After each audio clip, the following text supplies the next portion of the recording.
All right, time once again for catching up with Tommy Mac Podcast here on 1010XL's podcast platform, 1010XL.com, the 1010XL app. We're all over YouTube. We're all over X, Xfinity, whatever, not Xfinity, X, or Twitter, whatever you want to call it. We are everywhere, and it's great to be a part of it. Right here at the 1010XL Podcast Studios, and my show brought to you by Team Tommy Mac. I'll get into them a little bit later as we take a look at the stats. What do I mean by that? Well, if you've been watching this show for the past couple years, you know once the regular season starts, I do look at various stats from the Jags and who they're playing. Now, granted, it's the first game of the regular season. I'm not looking at preseason. It doesn't matter. You don't know who they're playing against, both teams. You go back to 2023 and just look at it. Both teams are different. We'll get into that, but there'll be some interesting similarities. I was telling Grammage before we started here, a lot of similarities between these two teams, between the Dolphins and the Jacksonville Jaguars. We'll get into that. Of course, a great weekend of the National Football League started last night. What an outstanding game. Chiefs and the Ravens going toe-to-toe. Kind of sloppy, not really, smooth all the time. That Xavier Worthy, man, what a pickup he is, no doubt. They always seem to find those guys for Kansas City's offense. Look, we all know the Ravens had a chance to win it. I don't know why they went away from the run game because Derrick Henry was getting some work done. Lamar Jackson was magical once again. Missed a couple too many, as we all know. And then, of course, at the very last second, a great throw. It was a great throw. It was a great spot to put the ball. Isaiah Likely, who we've all known was going to be a star at some point, backing up Mark Andrews up there in Baltimore, makes a great catch. But that toe, literally the toe of his cleat on the white line, you got to call it incomplete. I know Lamar at the press conference was like, I still think it's a touchdown. I don't think he really meant that. Look, it's an emotional game, and you saw him yelling at his lineman early on. They're like, my gosh, we just started. You're yelling. You're ripping our heads off. But it's a very emotional game. And I'll tell you what, the NFL has this sick little twisted mind when it comes to scheduling. And what did they do to start off the year? The AFC Championship game, right? And what is it, right? It's all about, can Lamar take down Mahomes, and he couldn't again last night, although he dueled him pretty darn well, and they couldn't get it done. So it looks like Kansas City still riding high off a back-to-back Super Bowl championship season. They're looking to three-peat. Can't call it that yet, but they overall, they look pretty darn good. Both teams do. Probably say they're the cream of the crop right now in the AFC with some other teams shortly or not too far behind them. No doubt about that. Of course, you got tonight's game. Tell you what, I don't like tonight's game. I don't. I'm going to watch it. It's Green Bay. It's Philly. Philly's got a lot to prove. Green Bay does too. Jordan Love, a big contract. A great year last year, 36 TDs, 9 picks, I believe. Can you get it back? Can you redo that? They added some weaponry, no doubt about it, but going to take on Philly, who, man, Nick Sirianni and they got a ton to prove. You talk about here, I talk not favorably about our team and the way they collapsed last year. Well, Philly, they want to fire their coach for the collapse. They want to get rid of his ass. I wouldn't. I think he's a good coach, and he's got him to the Super Bowl not that long ago. Will they bounce back? They got a lot to prove tonight, man. I don't like the game in Brazil. I wouldn't mind it if I didn't have to hear that, okay, players, you probably shouldn't bring your families. You can't leave the hotel. You can't do anything.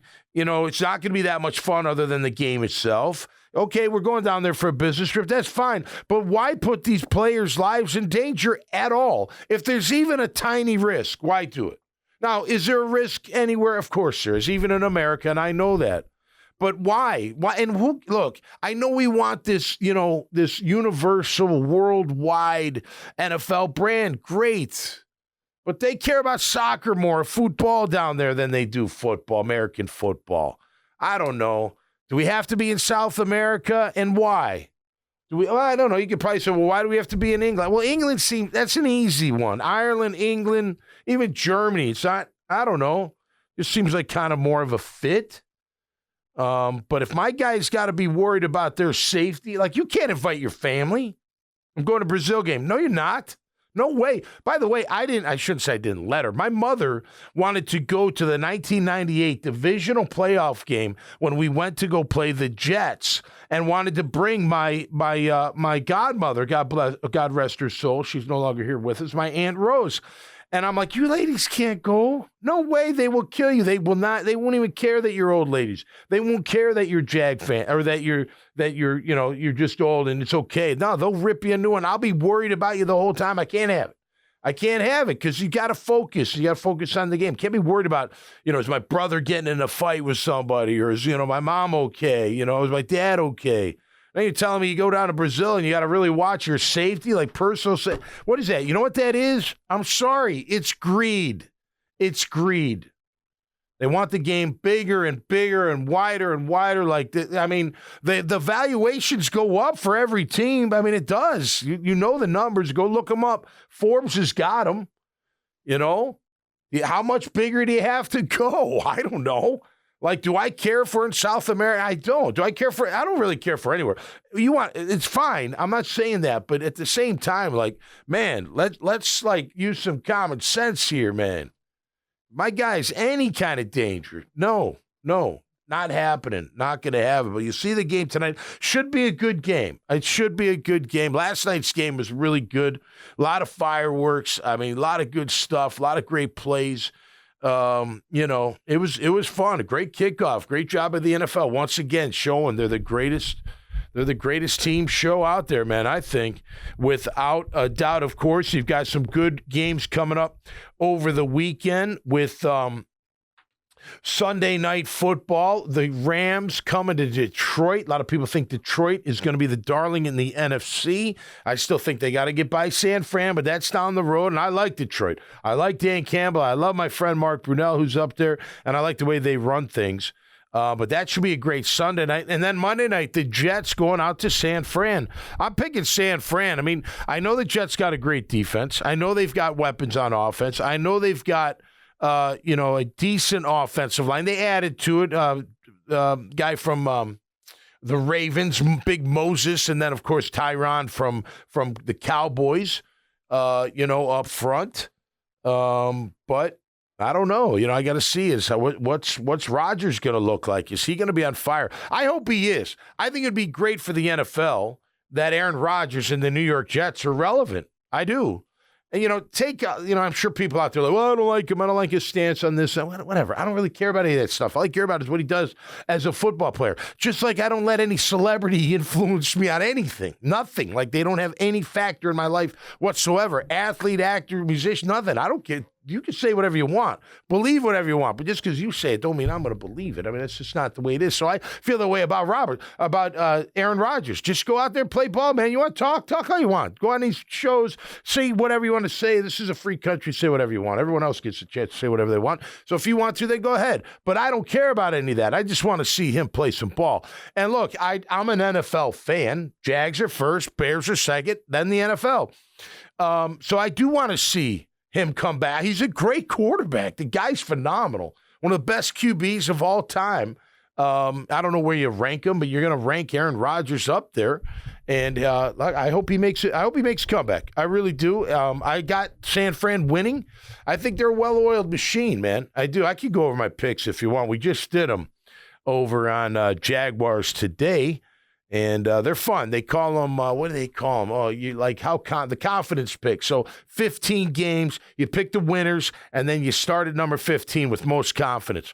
And if that team wins, you get those points. I had Jags at 15. I think they're going to beat the Miami Dolphins. I do think it's going to be a tough game, and I do think things have to happen for that to happen.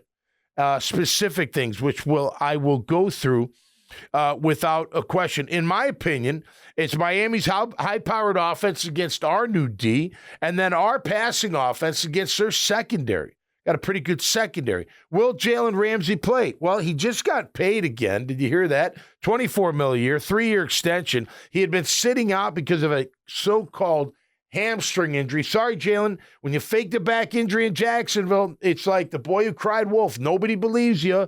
But now we believe you'll play because you just got paid. I mean, that's what the hamstring injury was all about. I want him at full speed. I do. I want him at full speed. If he can't go, then Ethan Bonner will take his place. I have no idea who he is. They got Kendall Fuller on the other side. They brought him free agency, Jordan Poyer as well. But it's a safety. I think those are the things that are really going to have to take place. Now, you look at both teams, lot of similarities. Lot of similarities. And not necessarily any particular order. Number one, both teams, questions of the offensive line. We probably feel a little bit more confident here in Jacksonville, but it's pretty even. They lost their 2 starting guards to free agency. Big, powerful, bruising type guys. Look, they still have Eichenberg, who's okay. Aaron Brewer's a center they got for Tennessee. He's okay. They're not barn burners, but it's not. Look, you wouldn't call our guys that either, I don't think, if you want to be fair. Teron Armstead is still a great player. So you got 3 out of the 5. We'll see about the other 2. I mean, we're not that much different, right? I mean, look, we didn't. We ran the ball pretty good in the preseason against second and third team, but whatever. Trevor had time most of the time, not all the time. Has to be shored up. They're missing Christian Wilkins, so we should be okay. But we're going to get into that. But they both have questionable offensive lines. Speed at wide receiver, no doubt. We know Tyreek Hill. We know Jaden Waddle. Even Berrios is quick. Even Jonnu Smith, the tight end who they grabbed in free agency, very fast. There's no doubt about that. But we've got speed across the board as well. Ingram's one of the faster tight ends in the game. Kirk is quick. Kirk is quicker and faster than Berrios. You know, look, I mean, I said Worthy. I shouldn't say Worthy. Tyreek Hill probably runs a 4.2, but Brian Thomas Jr. is a 4.3. Waddle can fly probably a little bit faster than Gabe Davis, but Gabe's no slouch.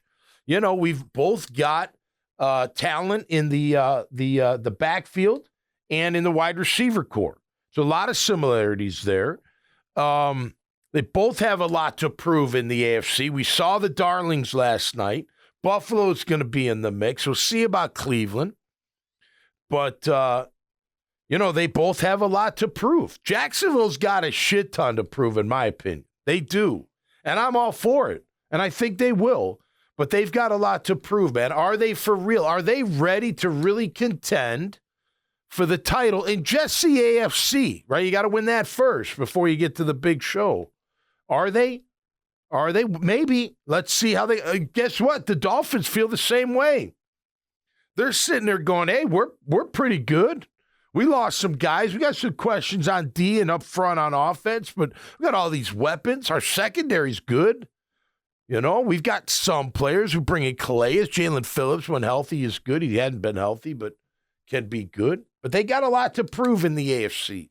And then you look at Miami, right? What happened to them? They were great. Oh, look how great. And then they go up to KC and freeze their tails off and can't do jack, you know what. So they got a lot to prove. And by the way, both quarterbacks have a lot to prove. Equally, both got paid. Big time money. Both are high round picks. Both have questions. Tua answered a lot last year. He did, but there's still questions. Can he stay healthy? Can he still get, play like he high percentage, I'll give you the stats, we're going to go through them, of completions, whips it around to his guys, but he's got a lot to prove. Can he back up last year's performance? He had a great year last year. Tua did, without a doubt. Can he do it again? And then you got Trev. When Trevor's on, he's great. Not always on. Not always consistent. Probably a little bit more than I give him credit for, but at the same time, look, he makes too many mistakes, or has in the past. Has he gotten over those? And we all know him. Like, awareness, knowing where you're at, knowing who's going to be open, taking the one that's open, not forcing it down the field. All these things. The backside safety, where I'm at on the field, how much time's going out on the clock, all that kind of stuff. Just better awareness. But he's got a lot to prove. They both do, in my opinion. And they both have new defensive coordinators. How about that? And they both switch philosophies. Jags go from a 3-4 to Ryan Nielsen's 4-3. Dolphins go from a 4-3 to Anthony Weaver's 3-4. Interesting. So new defensive coordinators, what to expect. Well, for the Jags trying to, scout Anthony Weaver, well, they don't have much to go on. He's never been a DC. So they're going to have to guess a little bit. I mean, look, there's only so many things you can run out of a 3-4. They all run the same stuff. They call it different. There's some exotic stuff here and there, but overall, most defenses are the same out there, depending on what you run. With us, with them looking at us, I mean, Ryan Nielsen, you can see what he did in Atlanta. You can see what he did a little bit in New Orleans. You have a little bit of a feel, maybe, what kind of defense he's going to run. I know Ronald Darby, our corner that we grabbed in free agency, had a real good day against Tyreek Hill last year. Can he do it again? Is that the thing? Is that the strategy? But there's a lot of similarities between these teams. It should be a great game. I'm hoping it's a great game. I think it's going to be a great game. Enough talking about anything. But I'm looking for our defensive line to really take over. I mean, they should really be able to take over the interior of that offensive line of the Miami Dolphins. And you know what? That's what they're paid to do. And it's going to be interesting how they line up. Who's the ends? Who's the tackles? I know how I would go out. I would go out Josh Allen, Eric Armstead, Mason Smith, and Trayvon Walker. And then on passing downs, I'm sliding Trayvon out, maybe moving Eric over and throwing somebody else on that guard. Maybe keeping Mason Smith in there as a guard. Over the guard, I should say, not as a guard. I want to see our D-line take over. Look, that dominance tough. I mean, these are grown-ass men, too. It's not like you're going against some high school kids. But control the line of scrimmage. Don't let that running game go. I know everyone talks about the passing game, and rightfully so. But if Mostert and Achane get going, it's going to be a problem, man. It's going to be an avalanche, and you won't be able to stop it. I'm telling you right now. I know, look, I'm almost a feeling, and Grammage, good morning to you, my man. How are you? Hello, sir. I'm almost a feeling, Grammage, like, let Tyreek get his. He's going to get his. Now, I don't want him scoring 4 touchdowns and 300. Look, but if you remember, last year, opening day, he had like 200-something yards and 3 touchdowns, baby. Can't have that. But he gets 150 and 2, and we take care of Jonnu Smith and Jalen Waddle and the 2 backs. I'm okay with that. You know what I mean? Now, granted, the player going against him, giving that up, might not like that. But if we win and that's our game plan, I'm okay with that because we've heard that before. You hear Dave Campo talk about, hey, we would take our best cover guy and put him on number 2 and shut him down and then double number 1, right? So would you maybe do that? I don't know. Who knows? Maybe Darby's more comfortable with it. They move him around, though, so it's going to be you're all going to get your shot at him. My point is I think Tyreek Hill will make plays on you. He's going to. You don't let him, but he's going to. The key, though, is not to let everybody else do it as well. Because like I said, if that running game gets going, it's going to be a major problem trying to stop that offense. Tommy, you played in the league.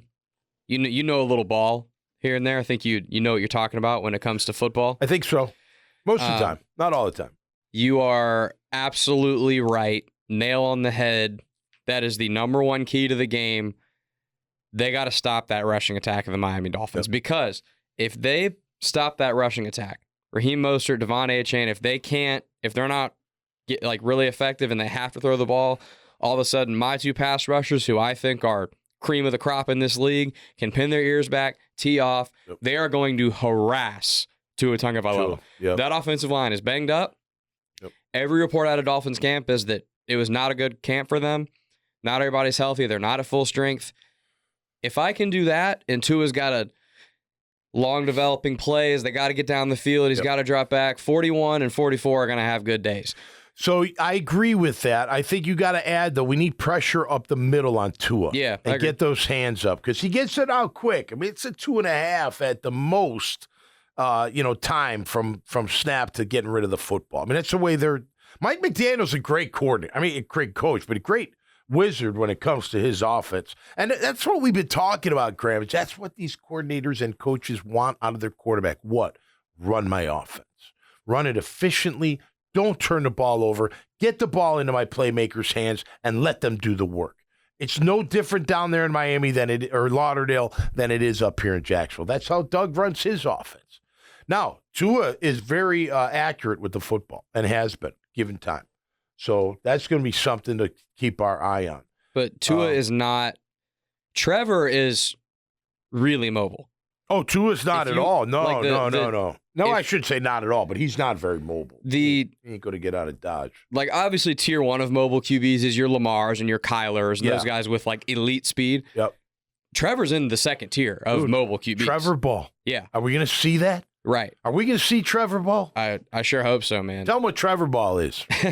Trevor Ball is Trevor being an athlete and being what made him the number 1 overall pick, what made him get the generational talent label, which is running around, running a decent amount, scrambling, getting yards, and throwing on the run, plays a little bit off script, guys breaking away from their routes, just back a little bit of sandlot ball, basically. A little bit of sandlot football. And it doesn't mean every play you're going to go all over the plate. It is okay. This drive, we've generated some success, gotten a couple first downs, defense on their heels a little bit. Right.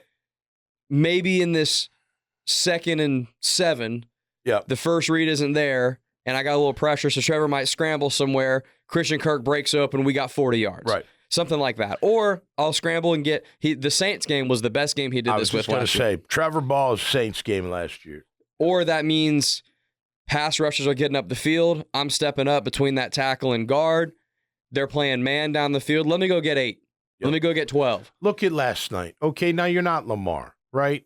But of course Lamar getting those first downs and all that puts daggers in the sails of the defense. It's so hard. Even when Mahomes takes off and runs to get a first down, you're like, gosh dang, like, guy's killing us with his arm and rolling out, and then he takes off when we got it all taken care of. It just kills you. It kills your will. It kills your air, your wind, your lung. I mean, it's just a tough thing. And Trevor is deceptively fast. He is. He is. He can get out. So, no, I don't want him to be Lamar. But just like you're talking about, hey, man, if there's trouble, secure the ball, get out of Dodge. If you put the elite running quarterbacks in the league, if you put them in that top tier by themselves, and we all know who that is. That's Lamar, that's Kyler. Jalen Hurts, I think, fits in that category. A couple other guys. Yeah, fair. Trevor is in that next tier of running QBs. Yeah. In terms of guys that if they do take off and run, they can hurt you pretty bad. Absolutely. If you're playing man and my receivers are down the field, and I find a little crease in that line to get up, I'm getting 15 yards. You're moving the chains all day. Right. He's not and Tua's not a statue, but Tua ain't in that next. Tua's in the 3rd or 4th tier. 3rd or 4th. I'd say 4th. Yeah. Tua is like if there's nobody there, he'll run and get 4 or 5. Yeah. But he ain't slipping a tackle, getting away. Trevor can do that. Yeah, he can. Tua ain't doing all that. Tua's got to be either A, protected, or B, get the ball out really, really quick, which they have the offense to do that. And that's why I think stopping the run is going to be so critical. And in this game. Inside, having a very powerful inside. I'm looking forward to seeing how they use Devin Lloyd Sunday in that what I call the bat type position, up on the line, working games. He's very good at that. Look, again, we're going to have to be very stout up front. You flip it around. Anthony Weaver runs a 3-4. What's the key to a 3-4 there, my friend? What do I always say? That nose. The nose. Do you know who their nose is? Nobody does, except if you're a Miami fan. But his name's Benito Jones, so I wanted to look him up. I looked him up. 6'1". That is such a Miami name, by the way. I know. Benito He's coming back. Jones. He was on their practice squad, went to Detroit. Detroit loved him. Free agency, comes back. He's supposedly 6'1", 335, and a great run-stuffing nose tackle. He's only 6'1", 330? What you need. 6'1", 335. That's stout. A plug. That's a plug, stout. right? And you're going to have to move that guy or get him moving. So that's another thing for us. We got to have a little bit of movement in the running game. We are pass-first offense. We are, but we also need that running game to hit it at the right time in those holes at the right time. So, I mean, that's going to be a real key for our guys because look, I don't know. How confident are you about our interior 3? Not. You feel better than with Morse, But he struggled on power guys. Vita Vea gave him a hard time. Devon Hamilton, when he did the bull rush, would give him a hard time in one-on-one. So, granted, it's practice. It's not full games. You guys, maybe didn't set the anchor as strong as he would in a game. But nonetheless, that's the one thing. I was talking to somebody. I talk to people all the time, but over the week, look, the one thing you got to be really careful of is all this success that this team had in the preseason, offense and defense. It's not against the starters. It's not. That doesn't mean, you just got to keep it in perspective. So just because you sit there like, wow, they were so good against so-and-so, well, that so-and-so they went and got either didn't make the team or is second string and not going to see the field unless there's an injury, which isn't bad. He's still playing. I'm not saying that. But you got to keep that in perspective. So my questions are this. Can we stop the run? We didn't stop the run very well in the preseason, even against second stringers. So that, to me, is hopefully not a concern and not a problem. We ran the ball pretty well in the preseason, I thought. There were some really good hits, good, 10-yarders, 12-yarders. Particularly Tank Bigsby. Tank, yeah, and the last game, ETN. Remember, he fell on the one. That would have been, keeps his feet. Who knows? He might hit 6 there. That was a great play. Ezra made a great block. So there were glimpses of that, but are we going to get that? I don't like Scherf getting beat on the one. I know it's one, but one can lead to 2, can lead to 3. On that inside move where Trevor got hit. He got hit low. The guy called the penalty because it was, a low hit. But, so those are reasonable questions about this team. The thing that I'm going back to, though, Grammage, is I believe, and I commend Trent and Doug for coming together to run the kind of camp they ran. It was a physical camp. I'm telling you, if you weren't down there a year ago, you'd be like, wow, they're really working hard. They're running around. There's no doubt. There's competition. But there was no banging. There was no violence. They didn't go full past the last day of camp. And then they went, live in a goal line scrimmage. But prior to that, they did. This year, right away, they're into it. I'm telling you, it develops grit. It develops that mental and emotional toughness because you go through it together. You come out on top. Everyone, the guys that make the team, you're all excited. And now you're that unit. And now you're ready to take all of that and be tough throughout the whole year. It works. It works. And I think I believe that's what gets me through that. I think they're winning this game. I got Jags winning 27-24. I think it's going to be a tight game. I got Cam Little making a significant kick in the fourth quarter. Whether ice or win or tie, whatever it may be. Or both. Who knows? It might be both. But he's got to come up big in this game. And look, I'm looking forward to it. I think it's going to be a tight one. It could get out of hand. It could. If we don't play well on offense and we can't stop them on D, it could get out of hand. I don't think it will, but it very much could. They're that dangerous. I got bad news for you, Tommy. Yep. I'm picking Miami. What's your score? My score is 31-21. Dolphins. I just, Miami early in the season, at home. Last year they were on fire. They were unbelievable. I agree. I worry about. Not sure yet how they're going to match up. They might do the Coach Campo thing and put maybe Tyson on Waddle maybe, and I don't know how that might shake out. I worry about Darby against those two speedsters, Waddle and Hill. I think Darby's a good player, but I think those are two of the most explosive guys in the NFL. Are you that much more confident in Tyson covering them two? Well, that might be kind of my point. How much more confidence do you have in Tyson covering than Darby?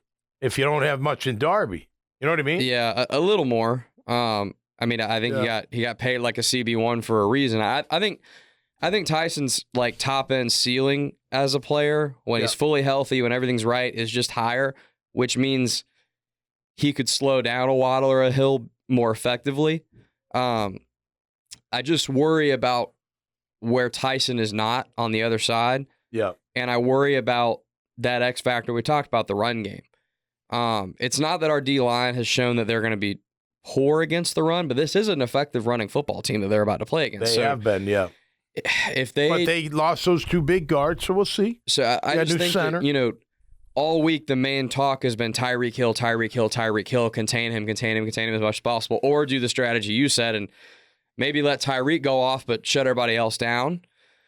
Either way, I just worry about those two backs getting going a little bit, opening up everything for their offense, and the second half being a little bit rough on the defense. Listen, Jonnu Smith is a weapon you got to be worried about because what have they seen on film? What do we struggle? What does Lloyd struggle with?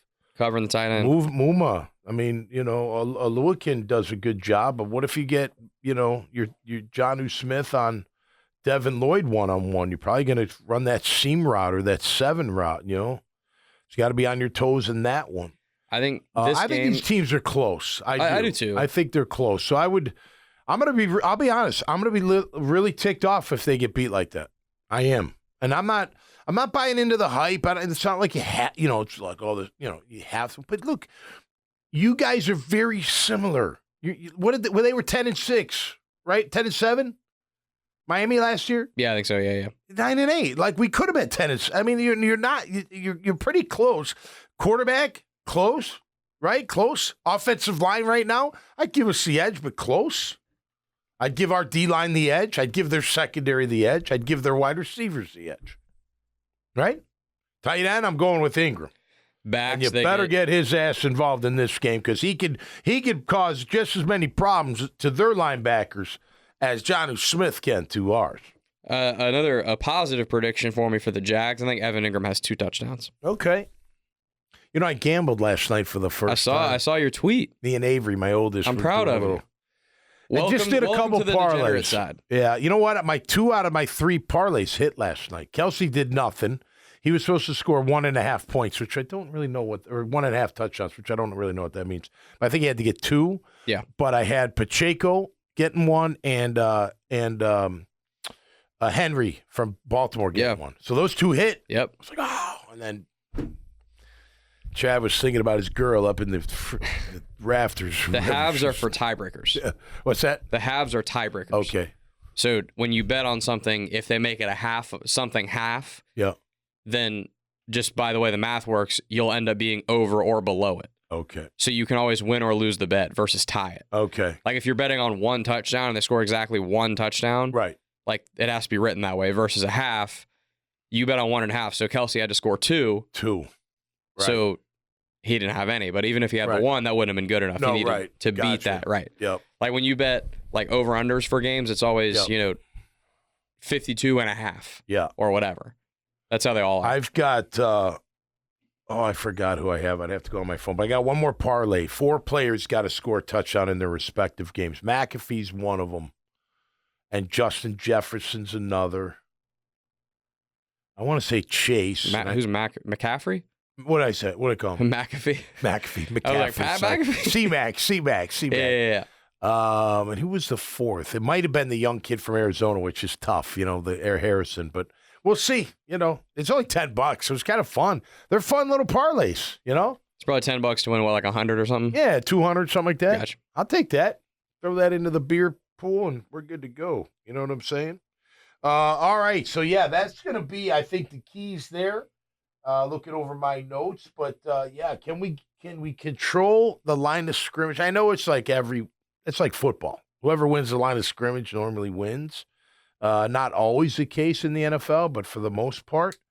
And we're going to have to take care of this. I mean, look, Jalen Phillips has been kind of banged up. Calais, great year last year, but 38 years old, right? They got another DN who's actually pretty good against the run. Zach Seiler, number 92, big 6'6", 300-pound DN, really good against the run. Chop Robinson hasn't shown anything. Can he do anything? So will they really have a pass rush other than Phillips on occasion if he's healthy, and maybe Calais? So that's good. I'm more worried about the nose than any of them. I know it sounds weird, but I'm telling you, if you can't block that nose, you ain't running the ball. You ain't running the ball. You ain't I was about going to nowhere. say in the run game specifically, I think this is just expounding on the point you just made a little bit. It's kind of just football 101, but I think of these two teams, the team that runs the ball more effectively is going to be the team that wins the game. And that's why I was picking the Dolphins. I have more faith that they're going to figure it out creatively. Yeah, and that's fair. They look that, and by the way, the kid from Tennessee's fast as heck too. Jalen Wright, I think. Yeah. I mean, throw him in there. That's another zip. They're like the Mazda commercial, man. They got it all over the place.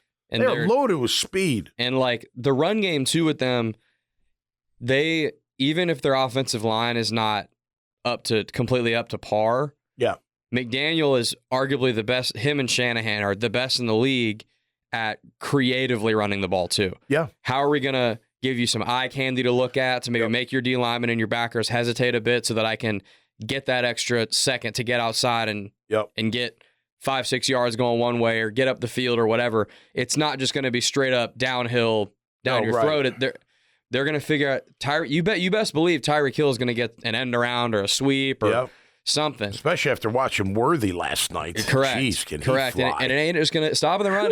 It's going to mostly, but it's not just going to be about the front seven. Right. Those DBs are going to need to come up, contain, get off blocks, make some tackles. That's right. Shorten the field, make the sideline. You know all. Well, they're going to be playing that cover 2 press. They have the force. Those corners when you're up on the line of scrimmage. Force means on the run game, nobody gets outside of you. Turn it all back into the cavalry, or make the tackle. We've got one thing I will say positive for the Jack. We've got DBs that I have confidence they're going to come up and answer the tackle. physicality. Yeah, for sure. Yeah. Tyson's tough, man. He's tough. Tyson will come up, mix it up, that's never been a concern with him. No, I agree. Darby, you come up from the Ravens defense. You ain't playing on the Ravens defense if you ain't making tackles. No doubt. And our safeties. I have confidence they're going to Cisco. I mean, Cisco will take your head off. Same with Johnson. Yeah. He's not afraid to lay it up in so there. that I feel good about. They just got to get off the blocks. Yeah. Yeah, no doubt about it. I'm looking at run blitzes on the inside if you can't stop it, man. I think that can be effective from time to time. We'll see about that. All right, we're going to get into our stats review. We do it every single year. Well, since we've been doing this show, I look at different stats. I compare them to the team we're about to play, offense, defense, and we'll talk about it. Now, look, these are stats from a year ago, so you can't get too carried away about that because there have been changes, of course. This part of the show brought to you by Team Tommy Mac, my great team, man. I got a number one team at home. My family's my number one team, but this is right up there, too. Team Tommy Mac, filled with local businesses, regional businesses that are there to take care of you. Always there when you need them. And you may not need them right away, but guess what? When you do, they're there, and they're going to give you great service, great products, great customer service, all of it. Because if they don't, they won't be on Team Tommy Mac, I can assure you that, but they all do because they are all filled with integrity. All of them. There's 10 of them now. They're all my friends. We've all become very friendly, and we're friends. I'm honored to represent them, and I tell you what, a friend of mine is a friend of yours because you can trust them just like I do as well. Chris Lucero's bail bonds get you out quick. If you get thrown in the clink, man, he'll take care of it. Him and his team ready for you. They've got the relationships. They got the service in place. Make sure you put their number in your phone. You may not need it. Hopefully you never need it. 904-822-2245. Put that in your phone for you or your loved one that may or may not need his help at any given time. Carpet Man Flooring, home of LVP. Carpet Man's LVP, highest quality and the lowest prices of luxury vinyl planking. They got carpet, they got tile, they've got hardwood. They got 2 great warehouses for you to check it all out at. And you could do that in Orange Park and Wells Road and right there in Jax near Craig Airfield on Atlantic. Love representing them. J-Dog Truck Removal and Hauling. Saw another J-Dog truck in my neighborhood. I think people are hearing about J-Dog Junk Removal and Hauling. Listen, they'll take your junk, what you consider junk. They'll refurbish it. And then they give it to veteran families in need. They are veteran-owned and operated. They do it with integrity, do it with trust. And all you contractors out there that need some help getting rid of that construction debris at your next job site, make sure you get J-Dog. Call 844-GET-J-Dog. No question about that. Michael Nicholson, State Farm Agency. My agent for over 20 years. Should be yours as well. At least give him a chance. Business, personal, you name it. Got a team ready for you 24/7. Call them at 777-6888. 904-677. Nope, sorry. 904-777-6888 for Michael Nikus.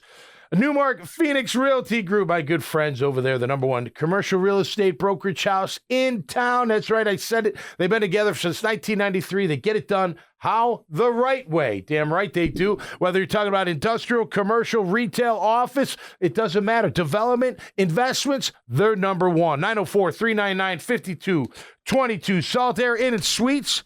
owned by Beach Life Rentals. I've been to that surf shop recently. Man, I got to get a pair of shades out of there. I'm lacking or slacking in that regard. Or you can stay at one of their hotels, Salt Air Inn and Suites. I've been there myself, a boutique hotel, right 4 blocks from the ocean, 2 blocks from all the action. It's a great place to stay, and you get concierge service. So check them out, no doubt about that. Family Tradition Specialty Foods, home of Coconut Joe's hot sauce, is a new one. Pineapple Ghost, absolutely incredible. Got a nice little hint of pineapple and a bam splash of spice, and it's going to get you every single time. Make sure you plug in Pound Team Tommy Mac when you go to FamilyTraditionsSpecialtyFoods.com. Put the hot sauces in your cart.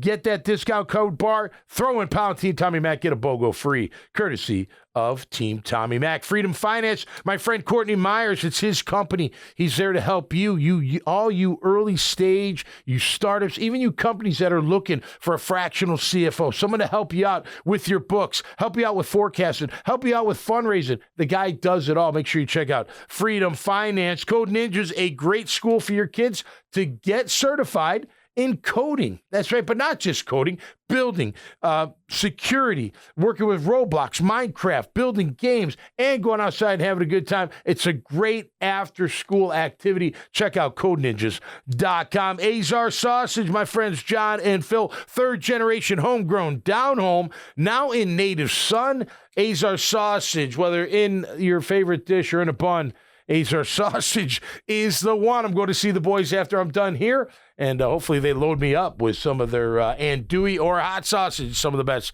you will ever have. Check them out at your local grocery store. And I want to thank 1010XL, of course, for the great support. Part of the family here on the podcast platform. All right, let's look at these stats real quick. I find them fascinating just for the mere fact that, look, we're going to do this every week, and the stats are as follows. Points, yards per carry, and by the way, for and against, right? Offense and defense. Yards per carry, yards per attempt throwing the ball. How far are you throwing down the ball the field? Are you dinking and dunking? Are you hitting it deep? And what's that completion percentage? I think that's important. Third down percentage, very important. Fourth down, very important in this day and age. How many sacks that are you getting given up? Interceptions getting given up.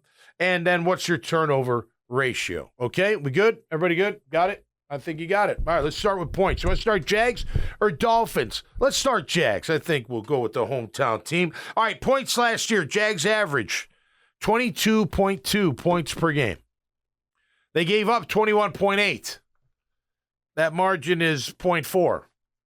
That's not very good. That's not good enough. That's not good enough. It's got to be a lot better. I shouldn't laugh. It's terrible. But look, they got to score more points. Giving up 21. You'd like to be around 17, 18, 19, but, man, that offense has got to be around 24, 25. You know what I mean? They got to get it up there. Let's go. Let's put up some numbers this weekend. Yards per carry, not good, guys. Not good. 3.6 last year. We know the deal. Defense gave up 4.2. Terrible. Terrible.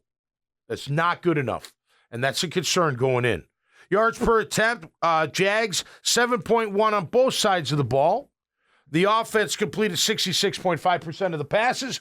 The defense allowed 65.5% at that 7.1 number. Third down, offense, not good. 38% basically. Not good enough. Defense, 36.52. Great. Give me that all year. Ryan Nielsen, get my D off the field, give it to the offense, and the offense has got to be better on third down. Fourth down. 45% on offense, 50% on defense. It's hard on fourth down, I get it, especially on defense, but got to be better at that. We gave up 41 sacks. We gave up 41 sacks last year, up from 28 a year before. Not good. And then we had 40 sacks as a team. Interceptions through 14, picked off 16. Turnover ratio, -3. We had 27 takeaways, but we gave it away 30. You don't win football that way. Not consistently, you don't. All right, let's take it over to Miami real quick. Points, offense, 29.2. A full touchdown better than our Jaguars a year ago. Defense, 23. Give up about a point, 1.2 points more than the Jags. Yards per carry, this is a big one. This is what we need to be at. Last year, they averaged 5.1 a carry as a group. They gave up 3.8. 3.8 yards per carry is a fantastic number. That's the number you should shoot for.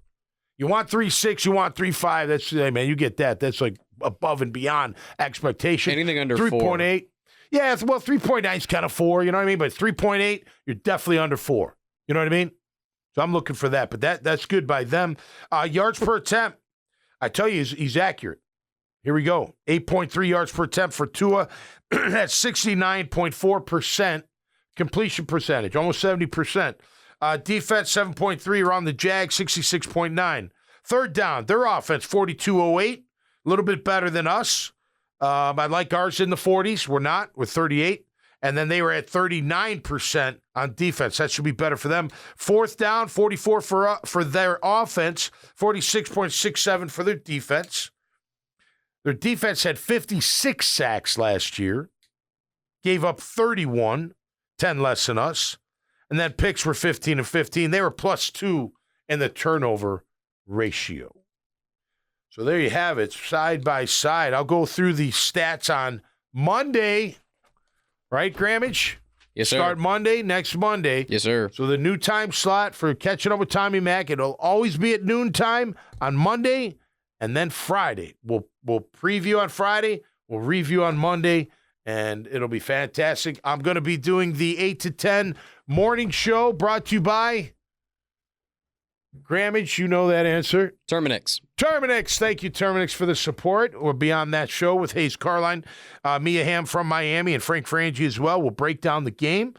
Let's see, and then you'll see me back here next week, man. I got a new show to announce, so I'm going to tell Grammage when I get off the air. I'm really looking forward to it.